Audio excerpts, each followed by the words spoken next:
Welcome to the NDIS Property Australia podcast. Before starting this episode, we need to provide a general disclaimer. Information contained in this podcast is general in nature only. It does not take into account the objectives, financial situation, or needs of any particular person. You need to consider your financial situation and needs before making any decisions based on the information in this podcast. And you should consider seeking independent and professional advice for your personal circumstances. All right, let's begin. Hi guys, so it's Matthew from NDIS Property Australia here, and today I have with me Carey and John from Housing 101. Hey guys, how's it going? Very good, thank you. Good, thank you. That's good. So just to start off, can you tell me a little bit about Housing 101 and what you guys do? Yes, Housing 101 is a small design and construct company. If you look at our website, we do a diversity of buildings. It's more in the modular, even repurposing items. And we've, over the last few years, more through client discussions and that, we've done secondary dwellings. And secondary dwellings more for elderly clients or those who need assistance. And it's just grown from word of mouth. We've also done, and presently designing another one for affordable low-cost housings for groups. Once again, using modulars where someone may have land that they want to use for 10, 15 years, and then they may have a higher value use for that land. But at the end of the day, one of our strengths is, I believe, that we provide good aesthetics and amenities. So they don't look like modules. They look like very homely, practical, yet affordable residences. Yeah. And can I just add that we're a small business, and we are also in partnership with Tony Long, town planner and developer. So we've got a lot of experience behind us, over 40 years. So we know what we're doing in that regard. And I suppose that leads on from the fact we're not given a set of plans. You start with the client. You maybe have to go through planning issues, discuss the logistics of what they're trying to do, and then go through the certification, which we normally do as part of the package, the design, construct, and, of course, then the handover. So it is an end-to-end project we prefer to do, just simply because you've got greater control of costs. And sometimes clients have headed off in a few different directions, spent a lot of money with the consultants and designers and all that, and come back to find out it's not practical or affordable. So from the beginning, we can give an indication whether we believe it can meet their needs and their budget. Yes. Excellent. No worries. So, from what I understand, you would, in that vein, I suppose it would be very much tailored, driven to the needs of a client, very customizable based on what they require, essentially. Correct. It's one of the interests. You're trying to meet the outcome of the client. It's no use getting something that you don't agree with or that doesn't meet their purpose. And our job records show in our case studies that we have been approached where people have sort of, in their own words, in one large project, they're way off the mark. And mind you, it's always easy to criticise someone else's job when they start off, but we like to think we value add to it and do it and work collaboratively with our client all the way through, Matthew. Yeah. Perfect. Excellent. So how long have you guys been in business in Housing 101? How long has Housing 101 been around for? A little bit over 6 years.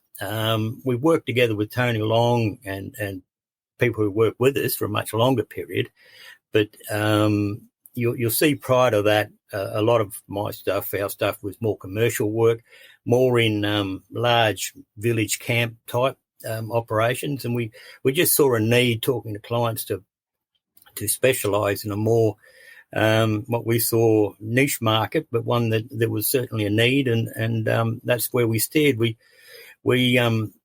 people talk about accessible housing and the SDA. Our experience has been formulated many years before. We owned a large resort where for 20 years we did wheelchair basketball, special needs groups. We actually did, probably pertinent at the moment, the Ukrainian Paralympic teams prior to the 2000 Olympics. And through direct relationships, and people use the hands-on, but we are very hands-on, we got a greater understanding of needs, and we developed our own little systems, and then gradually including the processes of AS 1428, etc. Our first official SDA one was working with, which is now Adapt Housing, on a robust duplex up in Cairns Smithfield, where we did a submission for a state government grant, and we were actually successful in getting that.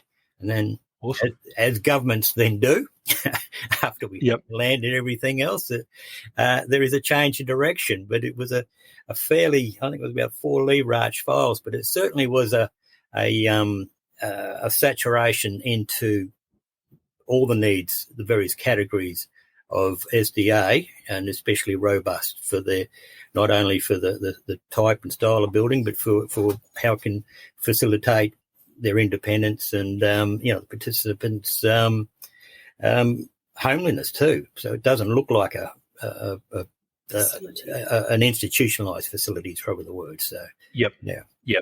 Excellent. So I suppose you guys had a lot of kind of where you're touching with areas around SDA before you went into SDA. When did you decide to make that move into, I suppose, starting the SDA builds? More for just building secondary dwellings. For instance, we've actually doing a second one for the father now, but we did a secondary dwelling up at Mount Mee, where there was a son who needed some assistance in that, but the story didn't want to go into a nearly corporate place, but more be within arm's reach of the house, but still live independently and have the facility to do so. So from that, we developed a design, and then it was interesting paralleling it with and this is the same time the NDIS initial specifications came out. It nearly paralleled what we're doing there, and with a bit of fine tuning, and only just now completing something for the client, the father, where another family member have moved in upstairs and a self-contained unit down below. Once again, with accessibility and also influenced by a lot of livable housing guidelines. But there have been a couple of years research into building SDA homes before we actually started. So that would have been 2 years before the Disability Expo they had last year. Was our first real attempt at going into finding our right clients, our ideal clients. And having done that, we've been continuing to develop websites to attract the right kind of people to our business. But even with the resort and those other businesses we've had, I've always believed you've got to be flexible to adapt to changing needs. And we're about to commence on a secondary dwelling here at Beachmere, which could be easily converted, because of the type of client, easily be converted to high physical support.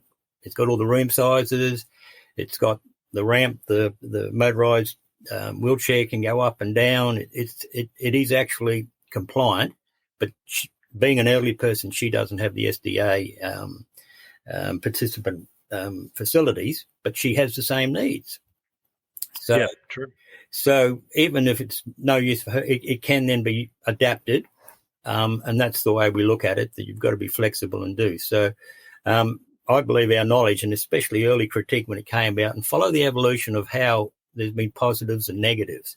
But I suppose part of our drive was also seeing that it's, and maybe critic, the homes are good, but a lot of it is heading into units where they're nearly once again institutionalised and often don't need ours is only a small market, but the market we do see is having participants where it can be a secondary dwelling, so they can remain near their support network, being family and friends, and they're not isolated in a place that would have very good and compliant facilities.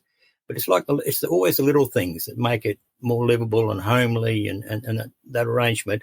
And from that, we led into the idea that instead of having an SDA provider, either the family or the participant could become the SDA provider. So because it could be flexible like that if family members are nearby. Yeah, and the other advantage, of course, is they're often doing support both emotionally, physically, and monetary. The SDA provider would, if they were all the participant, which is the best outcome, they become the recipient of the SDA payments. They become their own SDA provider with some external administration. So the funding remains with them for their investment. So it is dependent on the family or the participant owning their own land or their house where they can afford a secondary dwelling. But compared with a unit or the cost, it stacks up very well. And we've been told this, through all our independent research and discussions with potential clients. Yeah. So we believe we've done all the groundwork and it's got to have the right aesthetics and amenity. And even though we've been putting those into practice and the fact of repeat business in these secondary accessible buildings have proven that, yes, it's certainly going to be well received. Yeah, and it gives participants that level of, choice and control, more so in where they live and who they live around. And what we discussed earlier, sorry, Matthew, what you discussed also their influence on the design. Yeah, that's saying, true as well. Yeah, this is the plans and this is what you're getting, and ticks all the boxes. But hang on, I've got a little bit of a passion here or a little desk I need there, and it can be tweaked to suit, and that's the latest one we're doing. While she's in a wheelchair, it's still set up for a little sewing bench here, and just little spots. Yeah, so it does, and that's the goal. As we said, day one, they can, the participant and the family can help influence the design. Yeah. Leading on from that, you touched on it earlier. What sort of what would be the typical clients that you work with in terms of SDA? It would be, as we discussed, ones where there's a close family relationship, where they are looking for the ideal location for the participant. It's ideally self-funded. Our participants have to be reasonably financial to be able to afford a small secondary dwelling, or be able to borrow against the land against their home that they've got to build a secondary dwelling and have the space. And we would do a site inspection to make sure everything was going to be able to, as possible. And that all comes with just calling us and getting us out to have a look. Yeah, to check the feasibility. But there has certainly been inroads into participants funding and a lot of advice we've sort of gleaned on how to even help people achieve that goal, which is, like everyone else, own your own home. So I suppose in terms of considerations, that if people are thinking about going down this route, what are some things to be kind of aware of or consider going forward? I think you mentioned before, obviously, making sure you have your own funding, and that you might, on the financial side, you might need to borrow a little bit of money. Is there anything else that someone should be aware of when they're thinking about doing this? Well, as a secondary dwelling, excluding a large block of land, because a secondary dwelling and the payments are based on not only the house but the land value. So a secondary dwelling, already the land is there, so that's a big positive. That's true. Two, a lot of residences in the older suburbs have facility to have a secondary dwelling, and it's quite noticeable, especially in Sydney many years ago, where we did a fair bit of research, that each council is slowly relaxing the size of the secondary dwelling, the size of land it goes on, and we've had a fair bit of research on each particular shire or council on what they want. But, for normal 60 square metres, and that excludes your carport and your balconies, and that is acceptable. Oh, there is a size, and they have to be aware that there is a size restriction on secondary. So that would be the main thing. They'd want to do some research to determine what can be built on their. Well, we would do that for our clients. We do a lot. We do all of this. It's a one-stop shop. They call us. Yep. We've got a block of land. We're thinking of putting a secondary dwelling on it. How can I go about that? And then we do the research. We can, look at their block, have a photo of their block, visit their block, look at their council regulations and advise them. And we're quite happy to do that. And the initial meeting will basically determine, yes, that's possible there, and then develop a few options, and then you go from there. So that's all an initial get to know your free service arrangement, I suppose, because it's no use us thinking yes that can happen when it can't, or them thinking it can happen with what we're proposing. and it can't. Yep. So, we've just finishing a job up at Dayborough where the secondary dwelling can be as large as 100 square metres. And the client approached us because they'd been knocked back through some planning issues, and if you know the bylaws, you can have a look at it and approach it. So we did get approval for it, and it's just under, I think it's about 98 square metres. But anything new, as I think most people are finding, there's always challenges with anything new. There's always, Absolutely. And be fair, councils, anything out of the ordinary these days is that goes in the risk pile, and it does have to be worked through and challenged and all that. And when I mentioned the word transportables, people, and I just had a recent one here at a school where, it's got to go to A&A being aesthetics and amenity. And I said, well, yes, they're transportables, but that's what it looks like at the end of the day. No one can recognise it as a transportable. It's there. And the advantage is, yes, it's transportable, needs change in 15 years' time, which on our website you'll see we've done a few schools. We've shifted some buildings 3 times. It's much more environmentally friendly to use the same building and then reuse it or recycle it than knock it down and demolition. So the carbon footprints there, that's another thing we're fairly strong on. We did a large job up at Kawana, which is recently housing 84 homeless people. Now, that was all made up out of transportables, but to the eye, it doesn't look as if it's transportable. So we do that on some lots. It saves money for the client. It also saves time that, you're not working in someone's backyard for a long period of time. But at the end of the day, it meets their needs, and it is a product that very much does not, it looks like part of the things. You adapt to the existing type of house, it may extend to it. You just can't be looking as if it's plonked there. So that's something strong. The client also has to be aware of the fact that our designs are based around size, and that we can't build, huge buildings. They have to understand there's restriction on size and shape, and for our business going forward, we need to be able to transport them, so they've got to fit on the truck. But once the building is on site, we can then make adaptations to the building to suit them. We can push walls out, this sort of thing, to make it exactly what they want. Which we do to meet the NDIS criteria. Especially certain distance around beds and, your showers and bathrooms. They're all got to be compliant. Don't limit themselves in their thinking. But maybe there's a core module where there's push-outs in various directions that on-site builds that make it look like a great building and ties in. So our website shows some examples we've done of that, and they're all transportables. Most of them are hybrid. The core to get it in there, build there, is 75%, and then the balance is on-site build to embellish it and meet the requirements. Yeah. So I suppose you've touched on a few of these points before. What makes you guys, I suppose, different in the market compared to, say, someone else who's doing this, if you're aware of anyone that else is doing this? Sometimes it gets me in trouble, Matthew, the solving problems that no one else thinks they can solve. When I say it's the challenge of meeting a need that often hasn't been neat, or fine-tuning things. So it is belief in the project. It is belief in trying to achieve the needs of the clients, as opposed to and there's numerous designs around, but this is A, B, C, or D, or E.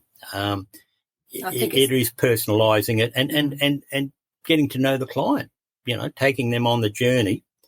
The greatest joy, and to me, it's a hospitality business in many ways. It used to be, a resort. The greatest pleasure was seeing people sit on the balcony enjoying themselves. Well, I think fair to say that's what you said out to chat. Yeah. It's a care All right, factor. summarise. It One-stop shop. They can come to us with any problem, and we see if we can solve it, really. Yeah. Excellent. We touched on a bit in terms of size. What don't you guys build? What do you prefer to build? We don't do any conventional building. Years ago, I was a quantity surveyor in early life, and conventional building. But here's a set of plans, and the architects and engineers, and you can't have much input to make it buildable. The same way with a conventional residence. There are companies that are set up that it is really a cookie cutter approach, which is great. Makes it more affordable. There's no interest or challenge in that, to be honest. It's I keep getting back to website and people will look at it and say, oh, that's different. So that is what we like to do. It's people have come and said, well, what about this? And I said, no, but tomorrow I'm up at Mullaney with a community group looking to do sections, and next week it's doing workers' accommodation somewhere else on an affordable thing for 10 years to look at it, coming up with solutions. So that's what excites us, and as does the secondary dwelling. That is the focus really coming in the future years, meeting needs of those in need who may have SD accommodation, but it doesn't particularly, they need that certain niche kind of situation for the participant and their family too. I think also we can easily work remotely as well because of our product. Yep. Regional Australia, in Queensland, we are Queensland based. That's a valid point. You'll see on our website we built a 447 person village out at Wandoan, which we're still doing little stuff on. That was a fair while back. So remoteness and the skills of building remote to control costs, and also control future maintenance. That's the other advantage that you in a where you can get access to maintenance men, but a lot of these places it's very expensive. So that's another thing you take into calculation. So every site is different. Every single site is different. Every client's different. Every climate zone's different, and they all need that special attention, I believe, to make a unique product. So are you guys purely based in Queensland? You only build in Queensland? Yep. Yeah, we've only got a license for Queensland, and we have been approached, but we can't guarantee the build at the other end is our problem. Yes. Yep. Yep. I can imagine. Yeah. How can we refer clients to you and to help with your business and obviously to facilitate their needs? How do people generally reach out to you and get involved? Well, we did spend a lot of time and effort into our website. There's a form on the website. They can easily reach there. Yeah. Also, just pick up the phone, just call the number. It's my number. And I will quickly give you to John, who is the expert in these things, but I'm just there to facilitate ease of contact. Once John has people's information, there's a phone call. Often he requires information about the block, photos or a visit to the site. But basically it's just call. Yeah. We do prefer people call us at the beginning of their journey so that we can assess whether or not we can help them. If we can't, we're quite happy to say that as well, because it doesn't suit everybody what we offer. Yeah, of course. Yep. And sometimes the building regulations mean that we can't put a secondary dwelling on their property, and that's the first problem they have. Can we do this or not? So if we can get people at the beginning of their journey, that's always very helpful. Instead of coming to us with their plan that they want a builder to build, we're not that sort of builder.